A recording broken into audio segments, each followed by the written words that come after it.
Hey everybody, Mr. Arrett here, and I got a quick review for you today for a unique pair of headphones. And these are the Monoprice M1060Cs. Now, the C stands for closed back. There is also just a regular M1060, which I did own and I have reviewed in the past, so look on the screen for the tag for that video, and you can go check that out if you want. Now, the M1060s, the original ones were one of my first audiophile headphones, and at the time I chose them, I was comparing them against some Sennheiser options and stuff like that, and I just decided I liked the more chilled out, mellow sound of the M1060s, and I would say, by and large, you can look for that same kind of experience with the closed version of these headphones. However, these headphones are rather unique in that you can also pull the cups off and you can use them as an open back headphone as well, in which case the sound signature changes pretty dramatically, I would say. So let's take a look at what you are getting with the M1060Cs as far as build quality, and then we'll kind of dive into the sound and the sound differences between the closed and open versions, and we'll maybe talk about a few other comparisons in the price range. Okay, so build quality here. I actually really like the build quality of the M1060C. I like the build quality of the original M1060. I am always a sucker for wood on headphones. I just think it looks classy and cool, and to me, that's a defining feature for these. It's pretty much an all metal construction, although it's not like super high quality metal by any means, but it does feel like it's made to last. Fit and finish is all really good in my opinion, and I do think they are a very, very comfortable headphone to wear. Although they are kind of gigantic, so it's not something that I think you probably would wear like out in public or anything. But for me sitting at my desk at home, I think it's perfectly fine. It is big and heavy, but for me, the suspension strap system works well and is comfortable. I really have no complaints in the comfort department. The pads are huge, very thick. I pretty much think of the M1060s as like an Audis LCD ripoff, basically. I mean, an imitation of that, more or less. They've copied a lot of elements of that design, and the pads, the big, nice, thick, chunky pads, being one of those. But I really like them.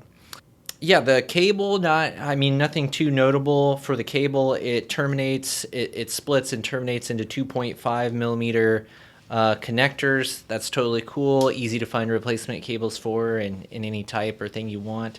There is quite a bit of swivel with the cups and this is probably maybe my biggest complaint build-wise, is just they swivel so freely that you can kind of get them all flipped around in weird orientations and things like that. It's not too big of a deal, and it's kind of nice to be able to lay them flat because not too many large headphones like this can do that.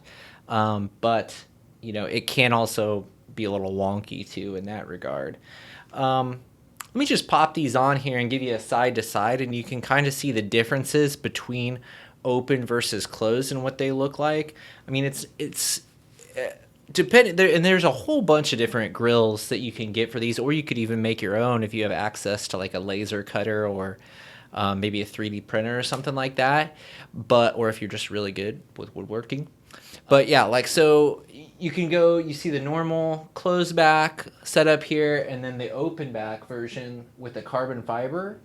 And with the carbon fiber grills on it, it really dramatically changes the look of these headphones from being a more subdued, kind of classy look to a more like futuristic, kind of intense look, I would say, with the carbon fiber. So it's kind of cool that you had that flexibility. Of course, if you wanted to maintain that classic wood look, you can pick up a set of wooden grills too. So I'll link down below to a couple of different grills that are available, and you can go check those out if you want to experiment with that a little bit. Of course, you can just take the cups off and experience them open without putting a grill on there too. And maybe that'll decide whether you want to invest in a grill if you like them that way better or not. So with that being said, let's talk about sound quality now.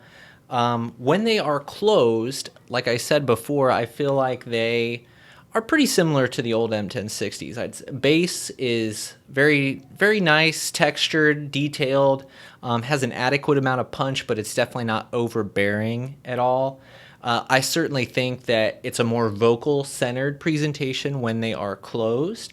The highs definitely are the most subdued aspect of the frequency response when they are closed. I found nothing offensive about this headphone when it was closed. It was very easy to listen to, warm, smooth, chill, easy to just put on, relax, and just enjoy music. Nothing's gonna like bring you out of the experience or nag at you, or at least it didn't in my case.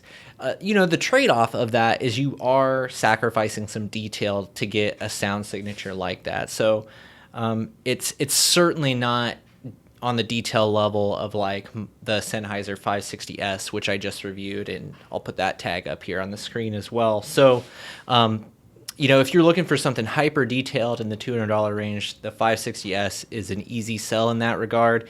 And to be perfectly honest, I prefer that headphone. But I do really like this, and I think this would be like a great contrasting headphone if you already have something like the 560S or maybe the Sundara, and you're looking for a closed and maybe more of a chilled, warmer, laid-back sound. I feel like these might be a good option there. What's really cool about these headphones, though, is that you can open them up. And by opening them up, I feel like you do significantly change the sound of these headphones. Bass quantity increases. It definitely packs a little bit more like punch across the frequency range. I would say that the vocals go from being the center to fading back, while also being more energized. So that's maybe a weird way to put it, but everything else is just upped, upped, upped. So the bass is upped, the treble is upped, and the vocals are upped when the backs come off. What you're going to get here is a more just intense experience. For me, I 100% preferred it closed, but I know other people just rave about this headphone when it's open. I personally felt like the bass was a little bit too overdone when they were opened, and I feel like the voices got a bit shouty for me. So it's definitely not a laid-back experience when they're open. I really just preferred it closed. But again, I think it's awesome that you have the option to even experiment with that. And, depending on your amps and just what your preferences are, you could very easily prefer them opened. Or maybe for certain types of music, you prefer them open. And for other types of music, you prefer them closed. So I just think it's pretty awesome that you have the ability to experiment with that. That being said, I think these headphones become a pretty easy recommendation because of the fact that you do get to experiment, and also because really, what are they competing against in their price range? So new, they're pretty expensive, $320 or so, but you can buy open box, clearance, used versions of these easily for around $200. So for instance, I bought this set used. I bought it with the open mod kit, and that was only $200. So for that price, I don't think you're going to find another headphone that's really as versatile as this one is, where you can go from having a super chill, laid back, smooth experience to a more energetic, intense experience. And that's all for the same $200 cost of admission. So the M1060C, really, like when it comes down to it, what are they competing against? For $200, if you can pick them up used like that, you're looking at something like maybe the 6XX or the 560S or one of the offerings from, Bayer Dynamic. But with any of those headphones, you're going to be locked into a very specific sound, whereas with the M1060C, you get your options to experiment with. So I think that makes this a good, first choice for a headphone, just because you can see, do you like something more laid back? Do you like something more intense? Also, if you have an existing headphone, you can probably set this one up to contrast with that one in some way, shape, or form. The other thing is that these are a planar magnetic headphone. And for $200, there aren't a lot of other planar magnetic options out there. You've got the original M1060C, or you've got something like a Takstar, I think like 580 or something like that, or one of the cheaper Hi-Fi Mans. Now, I personally didn't really enjoy the cheaper Hi-Fi Man planers, so for me, if you're looking for a $200 planer, like this is the one to totally get. Now, if you can stretch that budget a little bit to like 250, 300, then you can start looking at like the Sundara, in which case, you're going to get a step up in detail, but it's also a more intense listen. So you might be kind of locked into that a little more detail oriented analytical sound signature, whereas this one, is a more fun, either fun exciting or fun chill. So again, for $200, I think it's hard to go wrong with the M1060C. I think most people will be happy with it in some configuration or another. So that being said, yeah, easy recommendation for the M1060C. And I hope you found this useful. If I didn't answer a question that you have, feel free to drop those down below in the comments, and I will try to get back to you. And with that being said, happy holidays, stay safe out there, and we will catch you next time.